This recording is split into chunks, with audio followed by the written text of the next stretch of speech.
बिस्मिल्लाहिर्रहमानिर्रहीम। अस्सलाम वालेकुम। कैसे हम सब। मैं हूँ नगमा हुसैन और आप मेरा चैनल देख रहे हैं कुकिंग विद नगमा हुसैन। आज मैं आपके लिए लेकर आई हूँ बहुत ही रिफ़्रेशिंग समर ड्रिंक। तो ये इसे मिंट मार्गरीटा कहते हैं और बहुत ही आसान रेसिपी है और ये रेस्टोरेंट में बहुत ही महंगी मिलती है और आप ये घर पे बनाएं बहुत ही कम पैसों में और गर्मी में इससे लुत्फ़ उठाएं और बहुत ही आसान रेसिपी है। तो चलिए जी हम बनाना स्टार्ट करते हैं। तो सबसे पहले यहाँ पे मैंने चंद पत्ते पुदीने के लिए हैं और ये बहुत ही गर्मी में फ़्रेश कर देते हैं। तो अब यहाँ पे मैंने 1 टेबलस्पून लेमन जूस और 1 टीस्पून ब्लैक नमक और हाफ़ टी स्पून मैंने ब्लैक पेपर और 2 टेबलस्पून मैंने चीनी ली है। तो साथ ही अब चले जी हम बनाना स्टार्ट करते हैं। यहाँ पे मैं अब डाल दूँगी ब्लेंडर में सबसे पहले पुदीने के पत्ते और साथ ही हम इसमें ऐड कर देंगे चीनी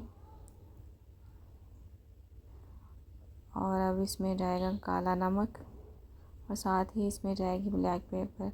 अच्छा, ब्लैक पेपर ये ऑप्शनल है, अगर आप डालना चाहें तो डाल दें वरना स्किप कर लें।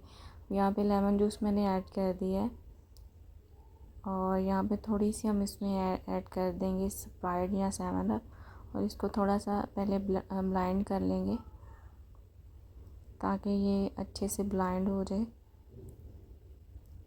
क्योंकि इसमें अगर हम बर्फ़ साथ ही डाल देंगे तो ये अच्छे से ब्लाइंड नहीं होगी। अच्छा जी, तो यहाँ पे मैंने इनको ब्लाइंड कर लिया पुदीने को और बाकी चीज़ों को। अब हम साथ ही इसमें ऐड कर देंगे आइस क्यूब्स और आइस क्यूब्स का हमने यहाँ पे ज़्यादा इस्तेमाल करना है। तो आपने देखा होगा जो हम रेस्टोरेंट से मिंट मार्गरीटा पीते हैं उसमें भी इस तरह बहुत ही उन्होंने आइस क्यूब डाली होती हैं। तो जितनी आइस क्यूब ज़्यादा होगी तो मज़े की होगी। और 2 गिलास जितना मैंने इसमें स्प्राइट ऐड कर दिया। अब हम इसे अच्छे से ब्लाइंड कर लेंगे। तो मुसलसल हम लो स्पीड पे मशीन को चलाते जाएंगे। तो यहाँ पे देखें अब ये ब्लाइंड हो चुका है। तो अब हम इसको गिलासों में निकाल लेते हैं। तो माशाल्लाह आप देख सकते हैं कितना ये थिक है।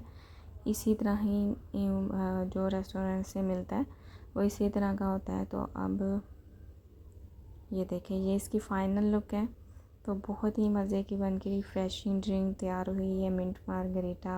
अब घर पे बनाए बहुत ही आसान और कम टाइम में और कम खर्चे में। तो आज की आपको रेसिपी उम्मीद करती हूँ छोटी सी बहुत पसंद आई होगी। तो मुझे इजाज़त दीजिए, अपना बहुत सारा ख्याल रखिएगा, मुझे दुआओं में याद रखिएगा। मिलते हैं नेक्स्ट वीडियो में, तब तक के लिए अल्लाह हाफ़िज़।